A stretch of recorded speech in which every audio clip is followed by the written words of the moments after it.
Hello മക്കളെ, ഞാൻ ഇന്ന് നമ്മളിപ്പോൾ ഡിസ്കസ് ചെയ്യാൻ പോകുന്നത് ജെഇ മെയിൻസ് 2024 ഒരു അനാലിസിസ് ആണ്.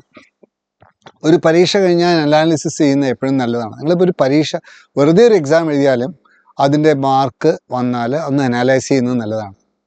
ആ പരീക്ഷ ചെയ്യുന്നതിൻ്റെ അതേ എഫക്റ്റ് തന്നെയാണ് ആ അനാലിസിസിന് വിടുക. എന്തുകൊണ്ട് തെറ്റി? നമുക്കൊരു ക്വസ്റ്റ്യൻ ചെയ്യുമ്പം 3 അവസ്ഥകളേ വരുള്ളൂ. ഒന്നുകിൽ അറിയാം, ഒരു ക്വസ്റ്റ്യൻ അറിയാം, അല്ലെങ്കിൽ അറിയില്ല. That's all. അപ്പോൾ നിങ്ങൾ എന്തൊക്കെ ചെയ്യുക? അറിയുകയാണെങ്കിൽ നിങ്ങൾ ചെയ്യുകയാണെങ്കിൽ ശരിയാവണം, അറിയില്ലെങ്കിൽ വിടുക. That's all.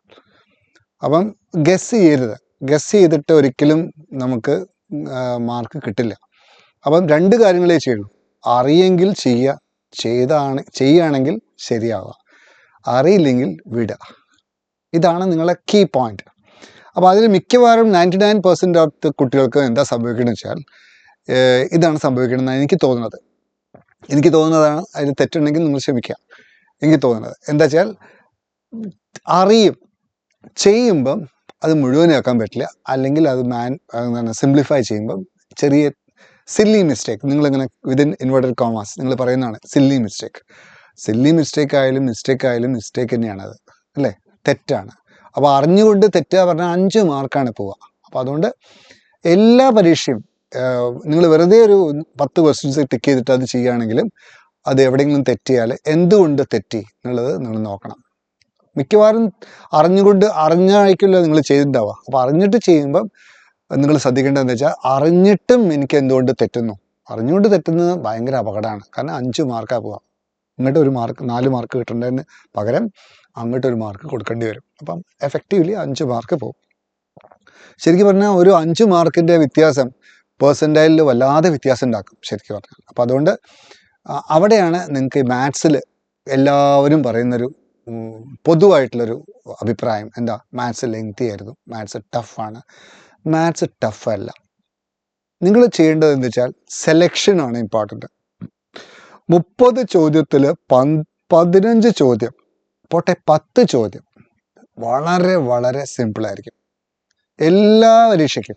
ഈ എക്സാമിനേഷന്, ഈ ജെഇ മെയിൻസിൻ്റെ അനാലിസിസ് ആദ്യമായിട്ട് എനിക്ക് പറയാനുള്ളതാണ്. 10 ചോദ്യം സിമ്പിളായിരുന്നു. 10 ചോദ്യം ഒരു മോഡറേറ്റ് ആണ്.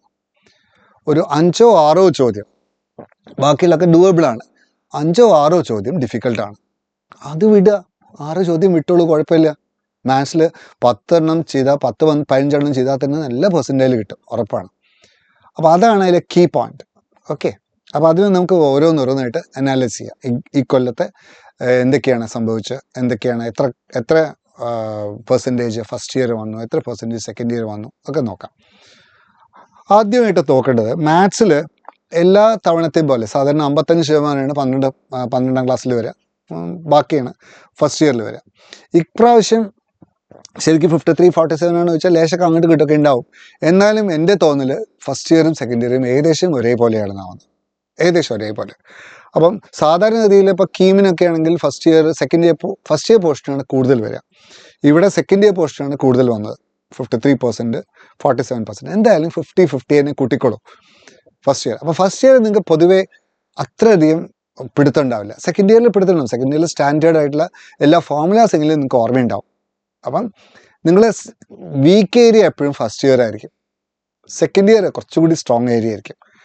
അറ്റ്ലീസ്റ്റ് സെക്കൻഡ് ഇയറിലെ മാട്രിസസ്, ഡിറ്റർമിനൻസ്, വെക്ടേഴ്സ്, 3D, അതിലൊക്കെ ബേസിക് ഫോർമുലാസ് ഒക്കെ നിങ്ങൾക്ക് അറിയുന്നുണ്ടാവും.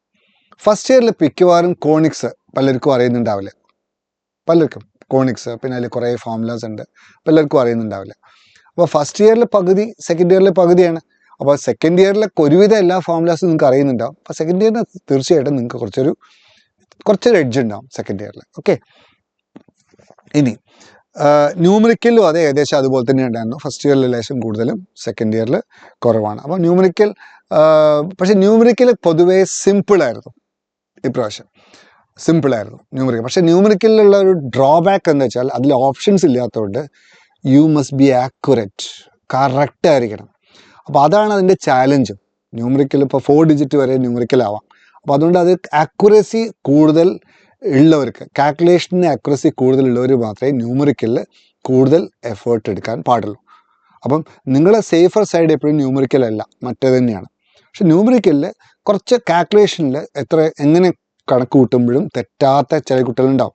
അത് ശീലിക്കണം മക്കളെ. ഒരു പ്രത്യേക സന്ദർഭത്തിൽ നിങ്ങൾക്ക് കാൽക്കുലേഷൻ കറക്റ്റ് ആവില്ല. എപ്പം ചെയ്യുമ്പോഴും അതെ കറക്റ്റായിരിക്കണം, എപ്പോഴും ചെയ്യുമ്പോൾ കറക്റ്റായിരിക്കണം. നിങ്ങൾ എന്ത് ചെയ്യുമ്പോഴും അതെ അത് തെറ്റരുത്, കണക്ക് കൂട്ടുമ്പോൾ തെറ്റരുത്. അതൊരു ശീലമാണ്. ഓക്കെ, അപ്പോൾ അതുകൊണ്ട് നിങ്ങൾ പരീക്ഷയ്ക്ക് നന്നായിട്ട് ചെയ്യുക, അങ്ങനെ ഉണ്ടാവില്ല. പരീക്ഷയ്ക്ക് നിങ്ങളെ ശീലമാണ്, നിങ്ങൾ ഇതുവരെയുള്ള അതുവരെ ചെയ്ത ശീലമാണ് നിങ്ങൾ പരീക്ഷയ്ക്ക് പ്രകടിപ്പിക്കുക. പ്രത്യേകിച്ചും ആ പ്രഷറിൽ ചെയ്യുമ്പോൾ നിങ്ങളെ ശീലം കൊണ്ട് മാത്രമേ അത് ഓവർകം ചെയ്യാൻ പറ്റുള്ളൂ കേട്ടോ. അതുകൊണ്ട് first year second year numerical questions എളുപ്പമാണെങ്കിലും അത് ചെയ്യുന്നതിൽ റിസ്ക് ഉള്ളതുകൊണ്ടാണ് പലപ്പോഴും ന്യൂമറിക്കലിൽ തെറ്റുന്നത്. ഇപ്പം ന്യൂമറിക്കലിൽ ചില കൊല്ലത്തിൽ ന്യൂമറിക്കലിൽ നെഗറ്റീവ് ഉണ്ടായിരുന്നില്ല. ഇപ്പോൾ കഴിഞ്ഞ കൊല്ലവും എൻ്റെ മുന്നത്തെ കൊല്ലമൊക്കെ ന്യൂമറിക്കലിൽ നെഗറ്റീവ് ഉണ്ടായിരുന്നു. അപ്പോൾ അതുകൊണ്ട് റിസ്ക് ഉണ്ട് ഇതിൽ. ഓക്കെ, ഇനി കേട്ടോ ഇതിൽ ജാനുവരി 31 മാത്രമാണ് നമ്മുടെ ഡാറ്റ പ്രകാരം സെയിം ആയിട്ട് വന്നത്. ക്ലാസ് 11 ക്ലാസ് 12 ബാക്കിയൊക്കെ ഏകദേശം അങ്ങോട്ടും ഇങ്ങോട്ടൊക്കെ മാറി വന്നു. ഓക്കെ, ഇനി ഈ ചാപ്റ്റേഴ്സിൽ ഏതൊക്കെയാണ് കൂടുതൽ വന്നത്? തീർച്ചയായിട്ടും ആൾജിബ്രയും കാൽക്കുലസും. അത് ഏകദേശം 1/3 വരുന്നുണ്ട്. ഏകദേശം 1/3 നോക്കൂ, ഏകദേശം 1/3 വരുന്നുണ്ട്. 33 ഏകദേശം 1/3. അതായത് ആൾജിബ്ര പറഞ്ഞാൽ ആക്ച്വലി എന്താ, complex numbers, quadratic equation, sequence series, sets, relations and functions, മറ്റേ അങ്ങനത്തെ കുറേ എല്ലാം കൂടി മിക്സ് ചെയ്തിട്ടുള്ളതാണ്. ബൈനോമിയൽ തിയറം, പെർമുട്ടേഷൻ, കോമ്പിനേഷൻ എല്ലാം കൂടിയാണ്. അപ്പോൾ അതിൽ ആൾജിബ്രയിൽ 33 ഏകദേശം 1/3 വരും. കാൽക്കുലസിലും അതേ 1/3 വരും. കാൽക്കുലസ് പറഞ്ഞാൽ കുറേ ഉണ്ട്. ഡിഫറൻഷ്യൽ കാൽക്കുലസും ഇൻ്റഗ്രൽ കാൽക്കുലസും ആയിട്ട് കുറച്ച് വലിയ ടോപ്പിക്സ് ആണ്. Applications, derivative, continuity, differentiability, limits, continuity and differentiability, അതെല്ലാം കൂടി ഒരുമിച്ചാക്കിയാൽ മതി. പലപ്പോഴും ലിമിറ്റ്സ് മാത്രമായിട്ട് പ്രശ്നം ചോദിച്ചിട്ടുണ്ട് കുറച്ച്. അപ്പോൾ ലിമിറ്റ്സ്, കണ്ടിന്യൂറ്റി, ഡിഫറൻഷ്യബിലിറ്റി ഇത് മൂന്നും കൂടി മിക്സ് ചെയ്തിട്ട് എല്ലാ പരീക്ഷയിലും ചോദിച്ചിട്ടുണ്ട്. അപ്പോൾ അതുകൊണ്ട് അതിലൊക്കെ സ്റ്റാൻഡേർഡ് ആയിട്ടുള്ള ചോദ്യങ്ങളെ ചോദിക്കുള്ളൂ. പക്ഷെ അതിന് വേണ്ടിയിട്ട് എന്താ, ബേസിക് ആയിട്ടുള്ള ഫണ്ടമെൻ്റൽ ആയിട്ടുള്ള ലിമിറ്റ് എന്താണ് അതിനെപ്പറ്റി അറിയാൻ വേണം. ഓക്കെ, അപ്പം കാൽക്കുലസിന് 33% വിചാരിച്ചോളൂ, അത് 30% വിചാരിച്ചോളൂ. ആൾജിബ്രയിലും അത് ഏകദേശം 30%. വെക്ടർ 3D എന്നും ഇപ്രാവശ്യം എല്ലാ പരീക്ഷയിലും 3Dയിൽ 2 ചോദ്യം 3 ചോദ്യമൊക്കെ ചോദിച്ചിട്ടുള്ള സെഷൻസ് ഉണ്ട്. വെക്ടർ 3D അത് വളരെ ഇമ്പോർട്ടൻ്റ് ആണ്. കോർഡിനേറ്റ് ജോമെട്രി കോണിക്സ് ആണ്. കോർഡിനേറ്റ് ജോമെട്രിയിൽ കോണിക്സും സ്ട്രേറ്റ് ലൈൻസ് വളരെ കുറച്ചേ ചോദിച്ചിട്ടുള്ളൂ. കോണിക്സിന് ചോദിച്ചിട്ടുണ്ട് ഇപ്രാവശ്യം കുറച്ച്. പക്ഷെ എന്നാലും അത് ഡൂവബിൾ ആയിരുന്നു. ബേസിക് ആയിട്ടുള്ള എക്സെൻട്രിസിറ്റി പ്രോബ്ലംസ് മാത്രമാണ് ചോദിച്ചത്. അതുകൊണ്ട് ടഫ് ആയിട്ടുള്ള ചോദ്യങ്ങളൊന്നും അങ്ങനെ ചോദിച്ചിട്ടില്ല. ഓഫ് കോഴ്സ് കോഡ് ഓഫ് കോണ്ടാക്റ്റിൽ T=S1 ചോദിച്ചു. ടാൻജൻസ് സിലബസിന് ഡിലീറ്റഡ് ആണെങ്കിലും ഒരു ചോദ്യം ഏതോ ഒരു സെഷനിൽ ഒരു ലൈൻ തന്നിട്ട് സർക്കിളിൽ തൊടാനുള്ള കണ്ടീഷൻ ചോദിച്ചിട്ടുണ്ട്. എല്ലാവർക്കും അറിയാം സെൻറ്ററിൽ നിന്ന് സർക്കിൾ ലൈനിലേക്കുള്ള ദൂരമാണ് റേഡിയസ്. ആ ഐഡിയ കിട്ടിയിട്ടുണ്ടെങ്കിൽ കിട്ടും. അത് എന്താ വെച്ചാൽ നിങ്ങൾക്ക് സിലബസിൽ നിന്ന് ഡിലീറ്റ് ചെയ്താലും ടാൻജൻസിൻ്റെ പരിപാടി നിങ്ങൾ എന്തായാലും പഠിച്ചിരിക്കണം. Tangent equation, tangent T=0 x(1 + y(1) - a² = 0 അത് പഠിച്ചിരിക്കണം, നിർബന്ധമാണ്. പിന്നെ അതിൽ കുറച്ച് ഫോർമുലാസ് ഉണ്ട്. T=S1, കോഡ് ഓഫ് കോണ്ടാക്റ്റിൻ്റെ ഇക്വേഷൻ, അങ്ങനെ പാരബോളയിലും എലിപ്സിലും ഹൈപ്പർബോളയിലും. എക്സെൻട്രിസിറ്റി കാണാൻ എന്തായാലും പഠിക്കണം. വെർട്ടിക്കൽ ഹൈപ്പർബോള ആണെങ്കിലും വെർട്ടിക്കൽ എലിപ്സ് ആണെങ്കിലും ഒക്കെ എക്സെൻട്രിസിറ്റി കാണാനുള്ള ഇക്വേഷൻ കാണാൻ അറിയണം, എക്സെൻട്രിസിറ്റി കാണാൻ അറിയണം. അത്രയും ചോദിച്ചിട്ടുള്ളൂ ഇപ്രാവശ്യം. വലിയ പ്രശ്നങ്ങളൊന്നും ചോദിച്ചിട്ടില്ല. അപ്പോൾ ബേസിക് ആയിട്ട് നിങ്ങൾ NCERT കറക്റ്റായിട്ട് പഠിക്കുക. അത് കഴിഞ്ഞിട്ട് അതിലത്തെ എക്സെൻട്രിസിറ്റി പ്രോബ്ലംസ്, ഫോക്കസ് പ്രോബ്ലംസ്, ടാൻജൻറ്റിൻ്റെ പ്രോബ്ലംസ്, കോഡിൻ്റെ പ്രോബ്ലംസ് ഒക്കെ പഠിച്ചാൽ തന്നെ നിങ്ങൾക്ക് ചെയ്യാവുന്ന ക്വസ്റ്റ്യൻസേ വന്നിട്ടുള്ളൂ. പക്ഷേ അതിലൊക്കെ പ്രത്യേകത എന്താ വെച്ചാൽ നിങ്ങൾ ശീലിച്ചിട്ടുണ്ടാവില്ല. നിങ്ങളകത്തെ ക്വസ്റ്റ്യൻസ് ചെയ്തിട്ട് പരിചയിച്ചാൽ മാത്രമേ എക്സാമിന് ചെയ്യാൻ പറ്റുള്ളൂ. അതുകൊണ്ടാണ് നിങ്ങൾക്ക് പലപ്പോഴും അത് ചെയ്യാൻ പറ്റാത്തത്. അഥവാ ചെയ്താലും അവസാനിപ്പിക്കാൻ പറ്റാത്തത്, അത് അവസാനിപ്പിച്ചാലും തെറ്റുന്നത്. അപ്പം അതുകൊണ്ട് എന്താ നിങ്ങൾ ചെയ്യേണ്ടതെന്ന് വെച്ചാൽ ഒരുവിധം എല്ലാ ചാപ്റ്ററിൻ്റെയും ഒരുവിധ ഐഡിയാസ് നിങ്ങൾക്ക് ഉണ്ടാവണം. പിന്നെ ചില ചാപ്റ്റേഴ്സിൽ ഇൻ ഡെപ്ത് ഐഡിയാസും വേണം. നിങ്ങൾ പഠിക്കാനുള്ള എല്ലാ ചാപ്റ്റേഴ്സിലും സീക്വൻസ് സീരീസ്, ക്വാഡ്രാറ്റിക് ഇക്വേഷൻസ് എല്ലാറ്റിനും പറ്റിയും ഒരു പൊതുവായിട്ടൊരു ധാരണ വേണം. പൊതുവായിട്ട് ഒരു അത്യാവശ്യം ആവറേജ് സ്റ്റുഡൻറ്റ് പഠിക്കുന്ന രീതിയിൽ ഫോർമുലാസ് ഒക്കെ എല്ലാം അറിയണം. ഫുട്ട് ഓഫ് ദ പെർപെൻഡിക്കുലർ പറഞ്ഞാൽ എന്താ അറിയണം, ഇമേജ് എന്താ അറിയണം, foot of the perpendicular drawn from a point to a line 2-dimensional formula അറിയണം, 3-dimensional formula അറിയണം, distance from a point to a line 2-dimensional formula അറിയണം, 3-dimensional formula അറിയണം, shortest distance between two. Direct question ചോദിച്ചിട്ടുണ്ട്, shortest distance direct. അപ്പോൾ അങ്ങനത്തെ direct ആയിട്ടുള്ള ചോദ്യത്തിന് ആ ഫോർമുല മാത്രം അറിഞ്ഞാൽ തന്നെ നിങ്ങൾക്ക് ചെയ്യാൻ പറ്റും. ഫോർമുല ചെയ്യുക, അത് സബ്സ്റ്റിറ്റ്യൂട്ട് ചെയ്യുക, ചെയ്ത് പഠിച്ചിട്ടുണ്ടാവണം, നല്ല പരീക്ഷയ്ക്ക് അത് തെറ്റാതെ ചെയ്യാൻ പറ്റുള്ളൂ. ഓക്കെ. പിന്നെ ട്രിഗണോമെട്രി എന്നുള്ള ചോദ്യം എപ്പോഴും നമുക്ക് ചെയ്യാൻ പറ്റിക്കൊള്ളുന്നില്ല. പക്ഷേ ഇപ്രാവശ്യം വന്ന ചോദ്യങ്ങൾ വളരെ സിമ്പിളായിരുന്നു, അതുകൊണ്ട് ചെയ്യാൻ പറ്റും. പക്ഷേ എന്നാലും ആ സിമ്പിൾ ചോദ്യം വന്നാൽ ചെയ്യാൻ പറ്റുന്ന രീതിയിൽ നിങ്ങൾ പഠിച്ചിട്ടുണ്ടാവണം. ഇൻവേഴ്സ് ട്രിഗണോമെട്രി ഫംഗ്ഷനിൽ വന്ന ചോദ്യം എളുപ്പമായിരുന്നു ഇപ്രാവശ്യം വന്നത്. പക്ഷേ ഇൻവേഴ്സ് ട്രിഗണോമെട്രി ഫംഗ്ഷനിലെ NCERT ക്വസ്റ്റ്യൻസെങ്കിലും നിങ്ങൾ മൊത്തം ചെയ്തിട്ടുണ്ടാവണം. ഓക്കെ. അപ്പോൾ ഇതിൽ പ്രധാനമായിട്ടും കാൽക്കുലസ് ആണ്, പിന്നെ വെക്ടർ, പിന്നെ 3D, പിന്നെ ആൾജിബ്ര പറയുന്നത് ഒരു വാസ്റ്റ് ടോപ്പിക്കാണ്. അതിൽ പഠിക്കാൻ കോംപ്ലക്സ് നമ്പേഴ്സിന് വളരെ സിമ്പിൾ ചോദ്യമാണ് ചോദിച്ച പ്രാവശ്യം. അപ്പോൾ അതുകൊണ്ട് കോംപ്ലക്സ് നമ്പേഴ്സിന് ചോദ്യം ചെയ്യാൻ പറ്റും. ക്വാഡ്രാറ്റിക് എന്ന് വന്ന ചോദ്യം എളുപ്പമായിരുന്നു, സീക്വൻസ് സീരീസ് വന്ന ചോദ്യം എളുപ്പമായിരുന്നു ഇപ്രാവശ്യം. സെറ്റ് എന്ന് വന്ന ചോദ്യം മിക്കവാറും എല്ലാ സെഷനിലും വന്ന സെറ്റ് എന്ന് വന്ന ചോദ്യം വളരെ സിമ്പിളായിരുന്നു. ഓക്കെ. പ്രോബിലിറ്റി എന്ന് വന്ന ചോദ്യം വളരെ സിമ്പിളായിരുന്നു. ഡയറക്റ്റ് ക്വസ്റ്റ്യൻസാണ് ചോദിച്ചത്, ബേസ് ഇയർ ഒക്കെ ഡയറക്റ്റാണ് ചോദിച്ചത്. Okay, right. പിന്നെ കേട്ടോ ആൾജിബ്രയിൽ 34% ചോദിച്ചിട്ടുണ്ട്. ആൾജിബ്രയിൽ ഏകദേശം 34%. എല്ലാ കൊല്ലം അങ്ങനെ തന്നെ ചോദിക്കാറ്, പക്ഷേ ഇവിടെ ഇപ്രാവശ്യം ഏകദേശം 1/3 ചോദിച്ചിട്ടുണ്ട്. അതുപോലെ ഏകദേശം 1/3 കാൽക്കുലസ് ചോദിച്ചിട്ടുണ്ട്. കണ്ടോ, ഇപ്രാവശ്യമാണ് വെക്ടറും 3D, ഇത് 3D ആണ്. കോർഡിനേറ്റ് ജോമെട്രിയും 2-dimensional ജോമെട്രിയും 3-dimensional ജോമെട്രിയും കൂടി കൂടിയിട്ട് 14% 15% ചോദിച്ചിട്ട് വെച്ചോളൂ. ട്രിഗണോമെട്രി ഇപ്പോൾ കുറച്ചാണ്, വളരെ കുറച്ചേ ചോദിച്ചിട്ടുള്ളൂ, 1-2 ചോദ്യം. കാരണം ട്രിഗണോമെട്രിയിൽ കുറേ ടോപ്പിക്സ് ഡിലീറ്റഡ് ആണ്, ട്രിഗണോമെട്രിക് ഇക്വേഷൻസ് ഡിലീറ്റഡ് ആണ്. പക്ഷേ ട്രിഗണോമെട്രിക് ഇക്വേഷൻസ് ഡിലീറ്റഡ് ആണെങ്കിൽ മക്കളെ അതിൻ്റെ ബേസിക് ആയിട്ടുള്ള ഫോർമുലാസ്, ഐഡിയാസ് പഠിക്കണം. ശരിയാണ്, അതിൽ ഫോർമുലാസ് ഉപയോഗിച്ചുള്ള ചോദ്യങ്ങൾ പരീക്ഷയ്ക്ക് ചോദിച്ചിട്ടില്ല, പക്ഷേ ഐഡിയാസ് ചോദിച്ചു. sin θ = 1/2, 0 to 2 ഇടയിൽ എത്ര സൊല്യൂഷൻസ് ഉണ്ട്, ചോദിച്ചുള്ളൂ. എന്താ സൊല്യൂഷൻ ചോദിച്ചിട്ടുണ്ടെങ്കിൽ ഫോർമുല അറിയണം. പക്ഷേ എത്ര സൊല്യൂഷൻസ് ഉണ്ട് ചോദിച്ചിട്ടുണ്ടെങ്കിൽ എന്ത് ചെയ്യാം, sin θ ഗ്രാഫ് വരയ്ക്കുക. അത് sin θ ഗ്രാഫ് ഇങ്ങനെയല്ലേ sin θ ഗ്രാഫ്. അപ്പോൾ 1/2 ഇങ്ങനെ വര വരച്ചാൽ മതി. ആ വര അതിൽ ക്രോസ് ചെയ്യുന്ന സ്ഥലം നോക്കിയാൽ മതി, എത്ര സ്ഥലത്ത് ക്രോസ് ചെയ്യുന്ന വെച്ചാൽ അത്രയും സൊല്യൂഷൻസ് ഉണ്ടാവും. അപ്പോൾ അങ്ങനെ ആ അടിസ്ഥാനമായിട്ടുള്ള പ്രമാണങ്ങൾ മാത്രം അറിയെങ്കിൽ മാത്രം ചെയ്യാൻ പറ്റുന്ന ട്രിഗണോമെട്രിക് ഇക്വേഷൻസ് ചോദിച്ചാൽ, അതുകൊണ്ടാണ് അത് ബോണസ് ആവാത്തത്. ഓക്കെ. പിന്നെ 1-2 ചോദ്യം ബോണസ് ആക്കിയിട്ടുണ്ട്. എന്താ പറയുക, ഇൻ്റഗ്രേഷൻ ലിമിറ്റ് ഓഫ് സം, ആ ഡിലീറ്റഡ് പോർഷനാണ്. അതൊരു പ്രാവശ്യം ചോദിച്ചിട്ടുണ്ടായിരുന്നു, 30th ചോദിച്ചിട്ടുണ്ടായിരുന്നു, 30th മോർണിംഗ് ഷിഫ്റ്റിലിട്ട് ചോദിച്ചിട്ടുണ്ടായിരുന്നു. അത് ഡിലീറ്റഡ് തന്നെയാണ്, ബോണസ് തന്നെയാണ്. ഓക്കെ. അപ്പോൾ അതുകൊണ്ട് പിന്നെ ഡെഫിനിറ്റ് ഇൻ്റഗ്രൽസ്, ഇൻ്റഗ്രേഷനിലെ ഡെഫിനിറ്റ് ഇൻ്റഗ്രലും ഡിഫറൻഷ്യൽ ഇക്വേഷനും നിങ്ങൾക്ക് പലർക്കും വളരെ ബുദ്ധിമുട്ടാണ്. കാരണം ഇൻ്റഗ്രേഷൻ നന്നായിട്ട് പഠിച്ചാലേ ഡെഫിനിറ്റ് ഇൻ്റഗ്രൽ അറിയുള്ളൂ. അതുകൊണ്ട് അത് രണ്ടും നന്നായിട്ട് പഠിക്കാത്തതുകൊണ്ട് ഡിഫറൻഷ്യൽ ഇക്വേഷൻ ബുദ്ധിമുട്ടായിരിക്കും. പക്ഷേ അത് നിങ്ങൾ പഠിച്ചിരിക്കണം. ഡിഫറൻഷ്യൽ ഇക്വേഷനും ഡെഫിനിറ്റ് ഇൻ്റഗ്രലും ഇൻ്റഗ്രേഷൻ്റെയും ബേസിക് ഐഡിയാസ് ഉണ്ടായാൽ ഒരുപാട് ചോദ്യങ്ങൾ നിങ്ങൾക്ക് തെറ്റാതെ ചെയ്യാൻ പറ്റും. അപ്പോൾ അതുകൊണ്ട് അതെന്തായാലും അടുത്ത സെഷനിൽ പഠിച്ചിരിക്കണം. അപ്പോൾ നിങ്ങൾ എന്തായാലും അടുത്ത സെഷനിൽ പഠിച്ചിരിക്കേണ്ട ടോപ്പിക്സ് ഏതൊക്കെയാണ്? 3-dimensional ജോമെട്രി എന്തായാലും പഠിച്ചിട്ടാണ്. എന്താ വെച്ചാൽ അതിൽ ഒരുപാട് ചോദ്യങ്ങൾ, 2 ചോദ്യങ്ങളും മിനിമം ഒരു സെഷനിൽ വരുന്നുണ്ട്. അപ്പോൾ അതെന്തായാലും പഠിക്കണം. ഡിഫറൻഷ്യൽ ഇക്വേഷൻ നമുക്ക് ഇവിടെ ക്രാഷ് ബാച്ചിൽ പഴയ വീഡിയോസ് ഒക്കെ എടുത്ത് നോക്കിയാൽ ആദ്യത്തെ ചോദ്യം ഉണ്ട്, അതേ ടൈപ്പ് ചോദ്യമാണ് റിപ്പീറ്റ് ചെയ്തിട്ടുള്ളത്. അതുകൊണ്ട് ആ ടൈപ്പ് ചോദ്യം പ്രാക്ടീസ് ചെയ്താൽ ഉറപ്പാണ് നിങ്ങൾ കഴിഞ്ഞ ഒരു 10-20 പേപ്പറത്തെ ഇൻ്റഗ്രേഷനിലെ ചോദ്യം മാത്രം പ്രാക്ടീസ് ചെയ്താൽ തന്നെ ഇനി വരാൻ പോകുന്ന ചോദ്യം കിട്ടുന്നുള്ള 100% ഷുവറാണ്. അതുകൊണ്ട് അത് പ്രാക്ടീസ് ചെയ്താൽ മതി, മനസ്സിലാക്കി പഠിക്കാം. മനസ്സിലാക്കി പഠിക്കുക. അത് ലേശം അങ്ങോട്ട് ഇങ്ങോട്ട് വ്യതിയാനം വന്നാലും നിങ്ങൾക്ക് ചെയ്യാൻ പറ്റുന്ന രീതിയിൽ പഠിക്കാം. ഇപ്പോൾ ഇൻ്റഗ്രേഷൻ എന്തായാലും പഠിക്കണം. ഡിഫറൻഷ്യൽ ഇക്വേഷൻ അതെ, ആ 3 ഫോംസ് പഠിക്കുക തന്നെ വേണം. വളരെ സിമ്പിളാണ്. വേരിയബിൾ സെപ്പറബിൾ, ഹോമോജിനസ്, ലീനിയർ, അതെന്തായാലും പഠിക്കുക തന്നെ വേണം. വളരെ സിമ്പിൾ ചോദ്യങ്ങളെ പ്രശ്നം ചോദിച്ചിട്ടുള്ളൂ. ഇൻഡിജർ ടൈപ്പ് ആക്കാൻ വേണ്ടിയിട്ട് അവർ അവസാനം എന്തൊക്കെയൊക്കെയോ ചെയ്തിട്ടുണ്ട്, അത് ശരിയാണ്. അത് അവസാനം ആ ന്യൂമറിക്കലിൻ്റെ ചാലഞ്ചും അതാണ്. അപ്പോൾ അത് വളരെ കോൺസെൻട്രേറ്റ് ചെയ്തിട്ട് പതുക്കെ പ്രാക്ടീസ് ചെയ്താൽ തന്നെ പരീക്ഷയ്ക്ക് ചെയ്യാൻ പറ്റുള്ളൂ. ഓക്കെ. അപ്പോൾ നിങ്ങൾ ചെയ്യേണ്ടത്, ഞാൻ ഈ ടിക്ക് ചെയ്ത സാധനം സീക്വൻസ് സീരീസ് എളുപ്പമാണ്, vectors, straight lines, binomial theorem. Binomial തിയറത്തിൽ ഇപ്രാവശ്യം നിങ്ങൾ എപ്പോഴും ഓർക്കേണ്ടത്, എല്ലാ പരീക്ഷയിലും എപ്പോഴും ചോദിക്കുന്നതായിരുന്നു ബൈനോമിയൽ തിയറത്തിൽ റിമൈൻഡർ പ്രോബ്ലം. പക്ഷേ റിമൈൻഡർ പ്രോബ്ലം ഇപ്രാവശ്യം ഒറ്റ പരീക്ഷയിൽ മാത്രമാണ് ചോദിച്ചത്.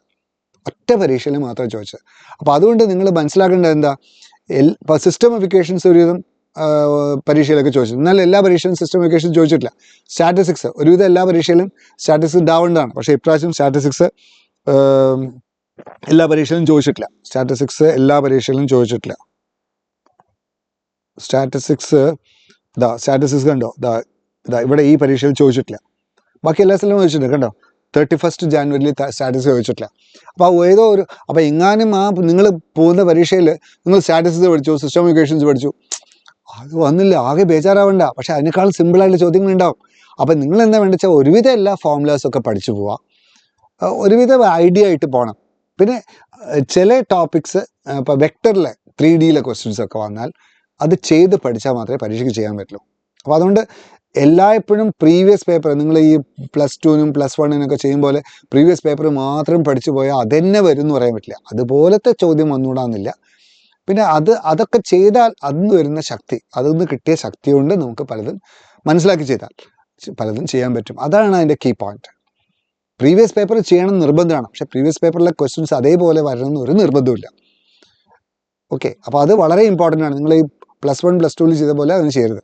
പിന്നെ നിങ്ങൾ ചെയ്യേണ്ടത് ഇത്രയേ ഉള്ളൂ. ഇത്രയും ടോപ്പിക്സ് പെർമുട്ടേഷൻ നോമിനേഷൻ വളരെ റിസ്ക് ആണ്. അപ്പോൾ അത് ബേസിക് ആയിട്ടുള്ള ഫോർമുലാസ് മാത്രം പഠിച്ചു പോയാൽ മതി. ചെയ്യാൻ പറ്റുമെങ്കിൽ ചെയ്യുക. ഇപ്രാവശ്യം വന്ന ക്വസ്റ്റ്യൻസ് ഒക്കെ ചെയ്യാൻ പറ്റുന്ന ക്വസ്റ്റ്യൻസ് ആയിരുന്നു, സാധാ ആവറേജ് ക്വസ്റ്റ്യൻസ് ആയിരുന്നു. അപ്പോൾ അതുകൊണ്ട് പഠിച്ചു പോവാം. പക്ഷേ ചിലപ്പോൾ ടഫ് ക്വസ്റ്റ്യൻസ് പെർമുട്ടേഷൻ നോമിനേഷനിൽ ചോദിക്കാറുണ്ട്. വിടുക, കണ്ട ഉടനെ തന്നെ വിടുക.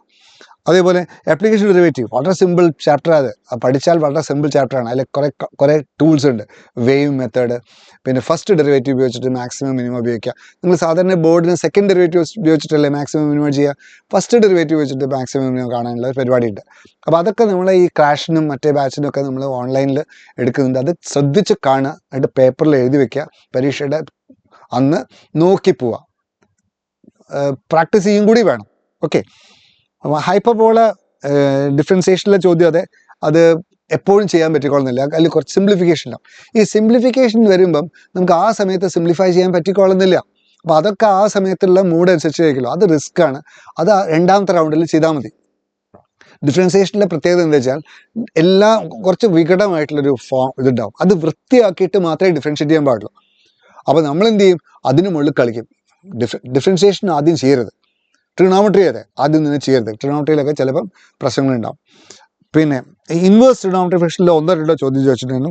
ഈ കുറച്ച് ക്വസ്റ്റ്യൻസേ ചോദിച്ചിട്ടുണ്ടായിരുന്നു. അത് പറഞ്ഞിട്ട് കാര്യമില്ല. അടുത്ത സെഷനിൽ ഇൻവേഴ്സ് ട്രിഗണോമെട്രി ഫംഗ്ഷൻ എല്ലാ ഇതിലും ചോദിച്ചുവിടാമെന്നില്ല.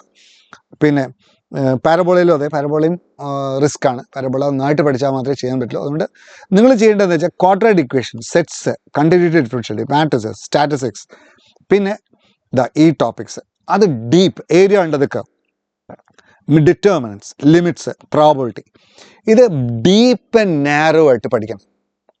അതിലത്തെ പ്രോബ്ലം ചെയ്യണം. എല്ലാ ദിവസവും ഒരു 30 ചോദ്യം എങ്കിലും മാത്സ് എക്സാം ലൈക്ക് കണ്ടീഷനിൽ ചെയ്യണം. 30 ക്വസ്റ്റ്യൻസ് നിങ്ങൾ ചെയ്യേണ്ട 30 ക്വസ്റ്റ്യൻസ് എല്ലാ ദിവസവും 30 ക്വസ്റ്റ്യൻസ് ടിക്ക് ചെയ്യുക. 1ാമത്തെ ക്വസ്റ്റ്യൻ, അല്ലെങ്കിൽ 3ാമത്തെ ചോദ്യം, അല്ലെങ്കിൽ 4ാമത്തെ ചോദ്യം ബുക്ക് എടുക്കുക. ഇപ്പോൾ സർക്കിൾസ് ഉള്ള ചാപ്റ്ററാണ് നിങ്ങൾ പഠിക്കാൻ പോകുന്നതെങ്കിൽ സർക്കിൾസിലെ തിയറി കുറച്ചൊന്ന് വായിച്ചു നോക്കുക. What is centre and radius എങ്ങനെയാണ് കാണുക, ജനറൽ ഇക്വേഷൻ ടു സർക്കിൾ എന്താ, സർക്കിളിൻ്റെ ടാൻജൻറ്റ് ഇക്വേഷൻ എന്താ, നോർമൽ ഇക്വേഷൻ എന്താ, normal to the circle always pass to the centre, അങ്ങനെ കുറച്ച് ഫോർമുലാസ് ഉണ്ട്. സർക്കിൾ എപ്പോഴാണ് 2 സർക്കിൾ കുട്ടിയും തൊട്ട് നിൽക്കുക, കട്ട് ചെയ്യുക, ഓർത്തോഗോണാലിറ്റി ഓഫ് 2 സർക്കിൾസ്, അങ്ങനെ കുറേ സർക്കിൾസിലെ ബേസിക് ആയിട്ടുള്ള കുറച്ച് ഐഡിയാസ് ഉണ്ട്. അതൊക്കെ പഠിച്ചതിന് ശേഷം വെറുതെ രാവിലെ ഒരു ബുക്ക് എടുക്കുക. എന്നിട്ട് അതിൽ ഏതെങ്കിലും ഒരു ഒബ്ജക്റ്റീവ് ബുക്ക് എടുക്കുക. സാധാരണ ബുക്ക് ആയിക്കോട്ടെ, കീം മോഡൽ, വലിയ ടഫ് ബുക്കൊന്നും എടുക്കണ്ട, സാധാരണ ബുക്ക് തന്നെ എടുത്തോളൂ. അതിൽ ശരിയാണ് ഒരു എന്താ പറയുക, പ്രീവിയസ് ഇയർ പേപ്പേഴ്സിൻ്റെ ഒരു ബുക്ക് ഉണ്ടാവും, അതെടുത്താലും മതി. അല്ലെങ്കിൽ ആദ്യം തന്നെ ഇപ്പോൾ ടു സ്റ്റാർട്ട് വിത്ത് തിയറി പഠിച്ച ഉടനെ തന്നെ start with KEAM model, KEAM type questions, വളരെ എന്താ പറയുക അത്രയൊന്നും ടഫ് അല്ലാത്ത ഒരു ബുക്ക് എടുക്കുക. അതിൽ ഒരു 30 ചോദ്യം ടിക്ക് ചെയ്യുക. സർക്കിൾസിൽ 30 ചോദ്യം ടിക്ക് ചെയ്യുക. എന്നിട്ട് ഒരു വായന വായിക്കുക. അത് വിടേണ്ടതാണോ ചെയ്യേണ്ടതാണോ എന്ന് പെട്ടെന്ന് ഐഡൻറ്റിഫൈ ചെയ്യുക. വിടേണ്ടതാണെങ്കിൽ വിടുക, ഇപ്പം ചെയ്യേണ്ടതാണെങ്കിൽ അപ്പം ചെയ്യുക, ഇടാണ്ട് ചെയ്യുക. അപ്പോൾ അതുകൊണ്ട് അങ്ങനെ ശീലിച്ചാൽ എന്താ സംഭവിക്കുക വെച്ചാൽ, ചെയ്യുമ്പം അത് ശരിയായിരിക്കണം. സമയം എടുത്ത് ചെയ്തോളൂ, പിന്നെ സമയം കൂട്ടിയാൽ മതി, സ്പീഡാക്കിയാൽ മതി. അപ്പം തെറ്റരുത്. ചെയ്യാം എന്ന് തീരുമാനിച്ചു കഴിഞ്ഞാൽ പിന്നെ അത് തെറ്റരുത്. അപ്പോൾ അവിടെ നിങ്ങൾക്ക് എന്ത് മനസ്സിലാവും? 2 കാര്യങ്ങൾ മനസ്സിലാവും. എന്താ 2 കാര്യങ്ങൾ? ക്വസ്റ്റ്യൻ വായിച്ച ഉടനെ തന്നെ ഇത് ചെയ്യാൻ പറ്റുന്നതാണോ, വിടേണ്ടതാണോ ചെയ്യേണ്ടതാണോ എന്ന് പെട്ടെന്ന് മനസ്സിലാക്കാൻ പറ്റും. 1. ചെയ്യാൻ തുടങ്ങിക്കഴിഞ്ഞാൽ അത് ചെയ്തിട്ടേ അടുത്ത ക്വസ്റ്റ്യനിലേക്ക് പോകാൻ പാടും. പിന്നെ മാത്രമല്ല, ആ ക്വസ്റ്റ്യൻ ചെയ്യാൻ വേണ്ടിയിട്ടുള്ള സമയം നിങ്ങൾ തന്നെ ഫിക്സ് ചെയ്യണം. 2 മിനിറ്റ് ഫിക്സ് ചെയ്യുക. 2 മിനിറ്റിൽ 1 സെക്കൻഡ് പോലും അധികം എടുക്കരുത്. ഓക്കെ, അത് നിങ്ങൾ ഫിക്സ് ചെയ്യുള്ളൂ. ആദ്യം 2 മിനിറ്റ് ഫിക്സ് ചെയ്യുക, പിന്നെ അത് 1 മിനിറ്റ് ആക്കി കുറയ്ക്കാൻ പറ്റുമോ നോക്കുക. ഇനിയിപ്പോൾ കുറച്ചിട്ടില്ലെങ്കിൽ കുഴപ്പമില്ല, 2 മിനിറ്റ് എടുത്തോളൂ, കുഴപ്പമില്ല. 2 മിനിറ്റ് എടുത്താലും കുഴപ്പമൊന്നുമില്ല. 10 ചോദ്യം ചെയ്താൽ മതി. 10 ചോദ്യത്തിന് എത്ര മിനിറ്റ് എടുക്കുക? 20 മിനിറ്റല്ലേ എടുക്കുള്ളൂ അല്ലേ? ഒരു 30 ചോദ്യത്തിന് ഒരു ക്വസ്റ്റ്യൻ 2 മിനിറ്റ് എടുക്കാം, 1 മണിക്കൂർ ചിലവഴിക്കാമെന്നാണ്. അപ്പോൾ 10 മിനിറ്റ് 2 മിനിറ്റോ 3 മിനിറ്റോ ഒരു ക്വസ്റ്റ്യൻ എടുത്താലും കുഴപ്പമില്ല എന്ന് പറയണം. കാരണം 10 ചോദ്യം 12 ചോദ്യം ചെയ്താൽ മതി, കറക്റ്റായാൽ മതി. അപ്പോൾ നിങ്ങൾ ഒരു ക്വസ്റ്റ്യൻ കണ്ടിരുന്ന തന്നെ ചെയ്യേണ്ടതാണോ വിടേണ്ടതാണോ എന്ന് ആദ്യം മനസ്സിലാക്കാം. വിടേണ്ടതാണെങ്കിൽ വിടുക, അറിയാത്താണെങ്കിൽ വിടുക. പിന്നെ ചെയ്താൽ കിട്ടും, പക്ഷേ സമയമെടുക്കും, അതോ അതെ ആ സമയത്ത് വിടുക. പെട്ടെന്ന് ചെയ്യാൻ പറ്റുന്ന ചോദ്യം ആദ്യം ടിക്ക് ചെയ്യുക. അപ്പോൾ 30 എണ്ണത്തിൽ ഒരു 5 എണ്ണം പെട്ടെന്ന് ചെയ്യാൻ പറ്റുന്നുണ്ടാവും. ഓക്കെ, അതുകൊണ്ട് ചെയ്യുക. അത് കഴിഞ്ഞിട്ട് പിന്നെ കുറച്ചുകൂടി ഡൂവബിൾ വിത്ത് സം മോർ ടൈം, അത് ടിക്ക് ചെയ്യുക. എന്നിട്ട് അതുകൊണ്ട് ചെയ്യുക. പിന്നെ വിടേണ്ടതായിട്ട് വിടുക, ചെയ്യാൻ പറ്റാത്ത. എന്നിട്ട് ആ ചെയ്യാൻ പറ്റാത്ത ചോദ്യം എന്തുകൊണ്ട് ചെയ്യാൻ പറ്റിയില്ല ഒന്ന് അനലൈസ് ചെയ്യുക. കഴിഞ്ഞു. അങ്ങനെയാണ് പഠിക്കേണ്ടത്. അല്ലാതെ ഇനി നിങ്ങൾ തിയറി പഠിച്ച് അതിന് സമയമില്ല. കുറച്ച് തിയറി പഠിക്കുക, ഒന്ന് വായിച്ചു നോക്കുക. കാരണം തിയറി പഠിച്ച് തിയറി ഉണ്ടാവില്ല. ഓക്കെ, അപ്പോൾ അതുകൊണ്ട് ഇങ്ങനെ പ്രാക്ടീസ് ചെയ്താൽ മാത്രമേ. അത് ടൈം ടേബിൾ ഉണ്ടാക്കുക. ഒരു ദിവസം ഇത്ര ക്വസ്റ്റ്യൻസ് ചെയ്തിട്ടേ ഉറങ്ങുള്ളൂ എന്നൊരു ടൈം ടേബിൾ ഉണ്ടാക്കുക. ഇത്രയും ചെയ്താൽ നിങ്ങൾക്ക് ഉറപ്പായിട്ടും മീൻസ് ശരിയാവും. ഓക്കെ, ഇവിടെ ഡൗട്ട്സ് ഉള്ളത് അപ്പം ഓരോരുത്തരോട്, ഓരോ അധ്യാപകരോട് ചോദിക്കുക. വെറുതെ വാട്സപ്പ് ഇട്ട് എന്തൊക്കെ സൗകര്യങ്ങളുണ്ട്. ഇപ്പം നിങ്ങൾക്ക് അങ്ങനത്തെ ഒരു നല്ല കാലത്താണ് ജീവിക്കുന്നത്. വാട്സപ്പ് എടുക്കുക, ചോദിക്കുക, ഡൗട്ട്സ് ചോദിക്കുക. അങ്ങനെ ഒരു റാപ്പ് ഉണ്ടാക്കുക. ഓക്കെ, പിന്നെ നിങ്ങൾ എന്താണ് ഇത്രയും കാര്യങ്ങൾ, അതായത് നിങ്ങൾ വിചാരിക്കേണ്ടതെന്ന് വെച്ചാൽ കുറച്ച് കാര്യങ്ങൾ മാത്രം പഠിച്ചു പോകരുത്. അത് ആകുമ്പം ബാക്കിയുള്ള ഒക്കെ ഗ്രീക്കലിനൊക്കെ പേടിയാവും ക്വസ്റ്റ്യൻ. അപ്പോൾ ഒരുവിധ ഐഡിയാസ് എല്ലാ ടോപ്പിക്കിനെ പറ്റിയും ചെറിയൊരു ഐഡിയ ഉണ്ടാവണം. അപ്പോൾ പ്രോബിലിറ്റിയിൽ ബേസ് ഇയർ എന്താ അറിയണം, കണ്ടീഷണൽ പ്രോബിലിറ്റി എന്താ അറിയണം. ഓക്കെ, ഇപ്പം ബൈനോമിയൽ തിയറത്തിൽ എന്താ പറയുക, ബൈനോമിയൽ തിയറത്തിൽ ജനറൽ ടേം എങ്ങനെയാണ് കാണുകയെന്ന് അറിയണം. You must know it. എങ്ങനെയാണ് coefficient of x raised to n കാണുകയെന്ന് അറിയണം. ബോർഡ് എക്സാമിനേഷൻ ലെവലിൽ അറിഞ്ഞാൽ മതി. അതിനെയാണ് ഒബ്ജക്റ്റീവായിട്ട് ചോദിക്കുന്നത് കേട്ടോ. അപ്പോൾ അതുകൊണ്ട് ഇതിൽ ടഫായിട്ടുള്ള ഭാഗങ്ങൾ വിട്ടോളൂ. പക്ഷേ സിമ്പിളായിട്ടുള്ള ചോദ്യങ്ങൾ ചെയ്യാൻ പറ്റണം. ചെയ്താൽ അത് ശരിയാവണം. ഓക്കെ, ഇത്ര മാത്രമേ ഉള്ളൂ. അല്ലാതെ വലിയ ഗഹനമായിട്ടുള്ള കാര്യങ്ങളൊന്നും പഠിക്കണ്ട. ഓക്കെ, അപ്പം with that we close this analysis. ഞാൻ കൂടുതൽ അനാലിസിസ് ചെയ്തിട്ട് നിങ്ങളെ കൊളാക്കുന്നില്ല. ഇത്ര മതി. ഇത്രയും കാര്യങ്ങളാണ് എന്നെ സംബന്ധിച്ചിടത്തോളം ഇത്ര മതി എന്നാണ് എൻ്റെ തോന്നൽ. അപ്പം wish you all the best. എന്ത് ഡൗട്ട്സ് ഉണ്ടെങ്കിലും നമുക്ക് ഈ സ്ഥാപനം ഉണ്ടാവും നിങ്ങളെ സഹായിക്കാൻ. Okay, thank you, by.